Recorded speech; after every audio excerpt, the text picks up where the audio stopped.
O Brasil é o maior produtor de açúcar de cana do mundo. Nós produzimos 17 milhões de toneladas de açúcar de cana.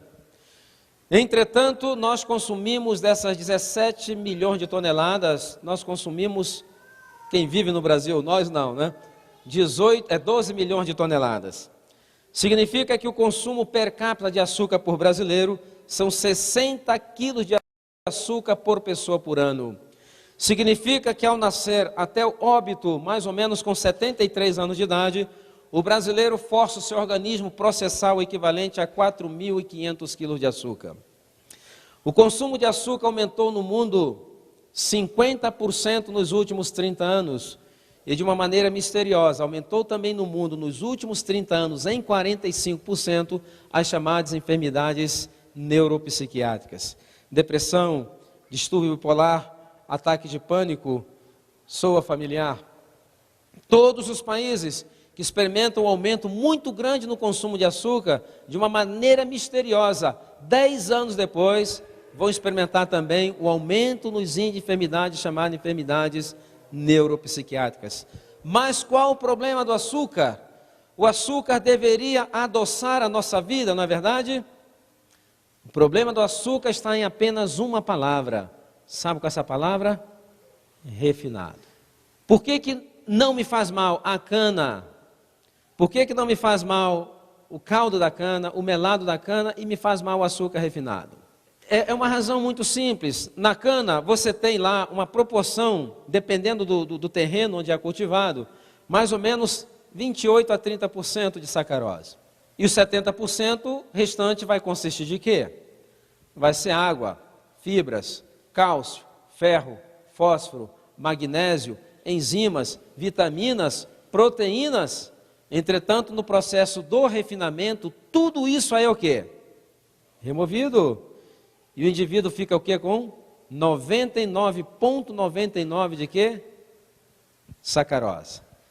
Que tecnicamente é uma droga, é uma caloria vazia, que vão levar aqueles picos de insulina e glicemia, e em pessoas predispostas vai apresentar uma série de problemas. Podem ser problemas muito simples. Por exemplo, tem crianças que, ao indulgirem em açúcar refinado, elas tendem a ficarem hiperativas. Na América, nós temos 10 milhões de crianças tomando um medicamento chamado Ritalin. Mais de 98% dessas crianças não necessitariam desses medicamentos se os pais cuidassem que tipo de alimentos estão dando para seus filhos. E aqui no Brasil, o desjejum das crianças preferido consiste em quê? Nescau. O que é Nescau? Açúcar pintado. 80% é açúcar. Nem todas as crianças vão ser hiperativas, mas outras podem ter na fase adulta diabetes, problemas cardiovasculares. Esse é o problema com o método científico hoje. Ele quer pegar o ser humano como se fosse tudo igualzinho e pensar que determinada coisa vai provocar exatamente. E não é assim. Então, nem todos serão hiperativos. Em adultos, alguns ficam hiperativos, outros ficam deprimidos. Porque esse efeito dessa variação nos níveis de glicemia e também de insulina, leva a esse transtorno chamado transtornos neuroendócrinos, que vai se manifestar em pessoas diferentes, de maneira diferente. Por exemplo, tem pessoas que sobre essa variação de glicemia e de insulina, elas experimentam transtornos bruscos no temperamento. Vocês já viram pessoas assim?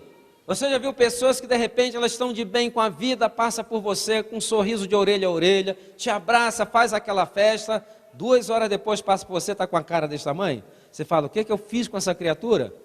Você não fez absolutamente nada, é a maneira como ela está lidando com esse estresse neuroendócrino. Mas nem todos terão isso.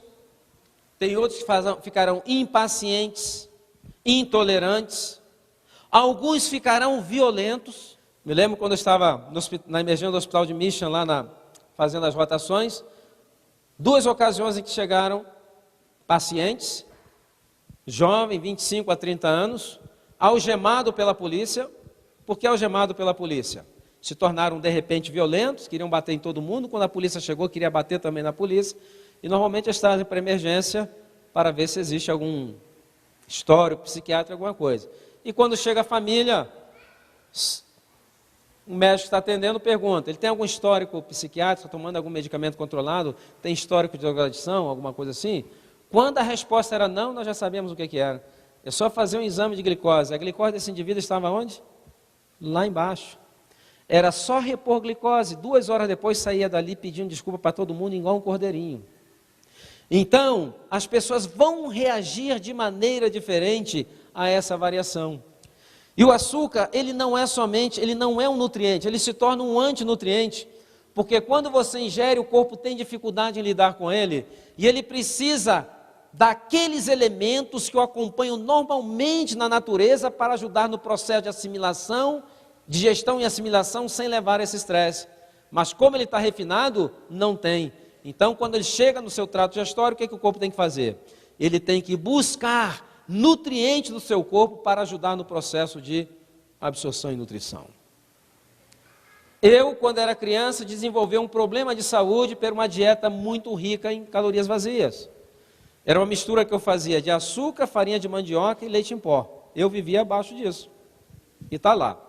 E com 9 anos de idade, o que eu desenvolvi? Cegueira noturna, xeroftalmia. Sabe por quê? Aquele açúcar havia depleto minhas reservas de vitamina A. Assim como o açúcar, ele acaba retirando o cálcio dos vossos ossos. Por quê? Porque o açúcar, ele tende a levar à acidificação. Para não acidificar, sabe o que o corpo faz? Ele tem que produzir uma substância alcalinizante. E a substância chama-se hidróxido de cálcio. Entretanto, para ele produzir hidróxido de cálcio, da onde que ele vai retirar cálcio para produzir hidróxido de cálcio para neutralizar aquela acidez que está se formando ali? Dos ossos. Essa história de que osteoporoses, osteopenia é porque falta cálcio na dieta, isso é um mito. A verdadeira história é porque são elementos que são roubados do vosso organismo, é que vai levando. E também tem pessoas que são mais predispostas. Então não é simplesmente falta de cálcio. A cálcio, ele está bem distribuído. Aliás, por incrível que pareça, dizem-se que os derivados de leite são ricos em cálcio, na verdade? Nos países onde o consumo de derivados de leite é maior, maiores são os índices de osteoporose. Sabe por quê? Porque não é questão de ter ou não cálcio, são países onde as pessoas vivem uma vida muito mais sedentária. Você pode ter uma quantidade perfeita de nível de cálcio no seu sangue, isso também é muito bem controlado pelo organismo. Se você não der o estímulo para a ossificação, aquele cálcio vai contribuir para tudo. Vai contribuir para quê? Para arterioscleroses, para pedra nos rins, menos para a ossificação. A ossificação, ela só se faz presente quando há um estímulo. E que estímulo é esse? Qual que é o estímulo para a ossificação? Atividade física. Aqui nós temos músculo. Todos conhecem o nome desse músculo. É o bíceps. Todos os ossos do nosso corpo estão insertados. Todos os nossos músculos estão insertados aos ossos através de tendões. Então nós temos um tendão aqui e outro aqui. Quando você faz alguma coisa com esse bíceps, existe uma contração na musculatura para o centro. Então quando ela vem para o centro, ela começa a puxar os tendões. Esse puxar os tendões é uma mensagem que o músculo está mandando para o osso. O que é que ele está dizendo? É melhor você se fortalecer porque parece que nós vamos fazer algum trabalho. Então, acabem com esse mito, é atividade física. Vocês sabem que a NASA, por exemplo, já existe uma tecnologia que pode mandar seres humanos a uma viagem espacial para durar alguns anos. A tecnologia está lá.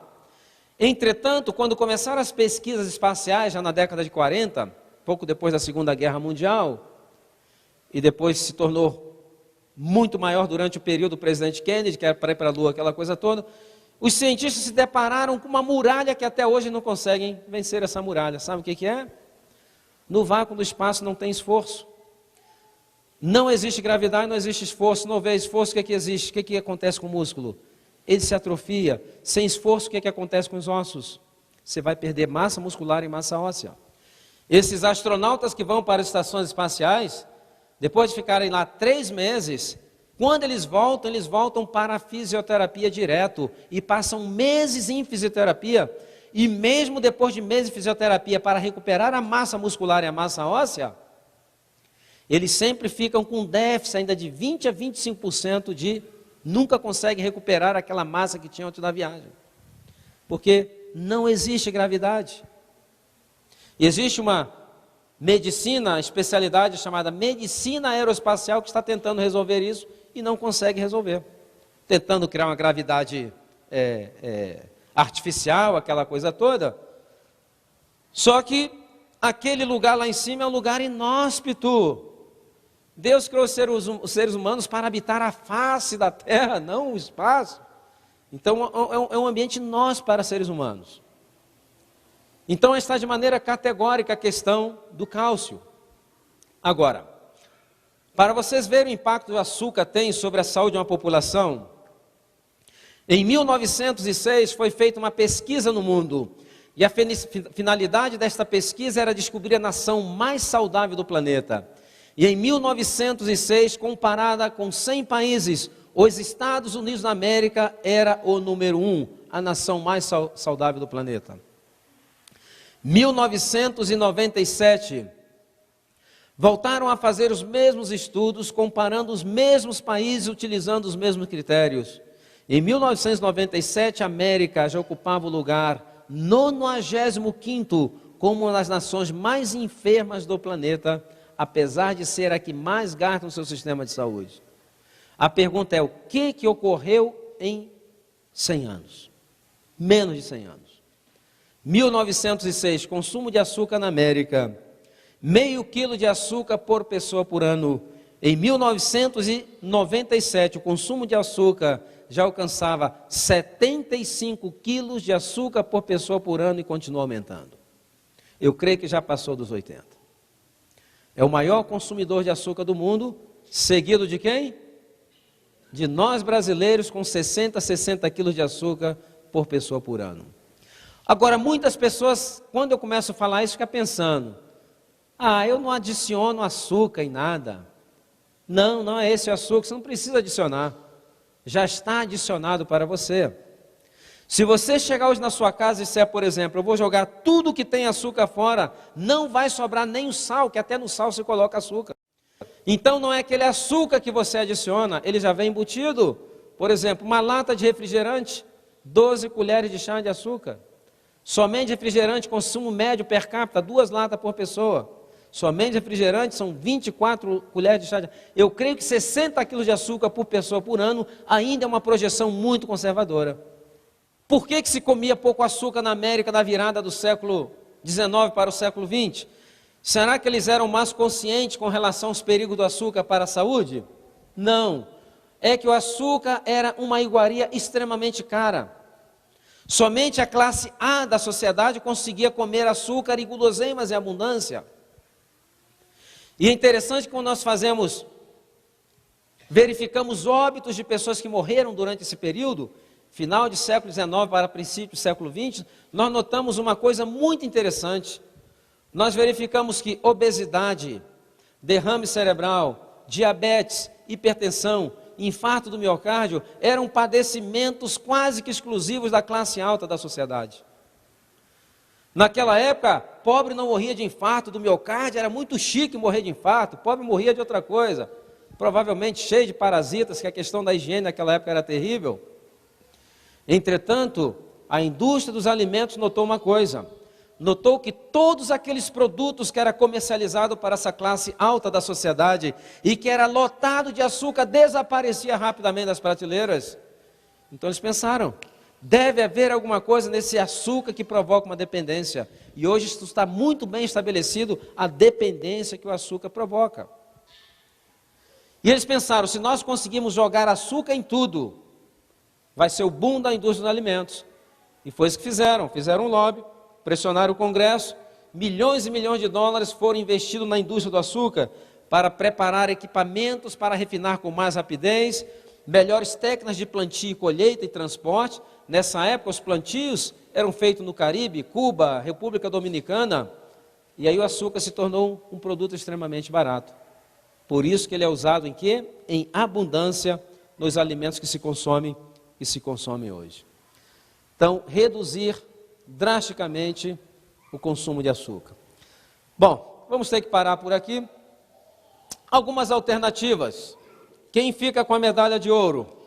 Medalha de ouro, mel de abelhas. A Bíblia diz, coma mel porque é bom e saudável, mas diz também o quê?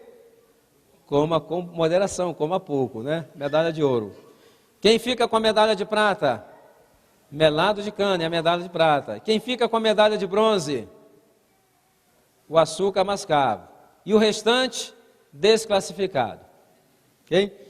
É necessário também começar a perder essa nossa dependência de açúcar. Um dos grandes problemas, uma das grandes tragédias do ser humano que vive nesse mundo civilizado do século 20 e 21 é o seguinte: Deus nos criou com papilas gustativas capazes de perceber dezenas de sabores diferentes.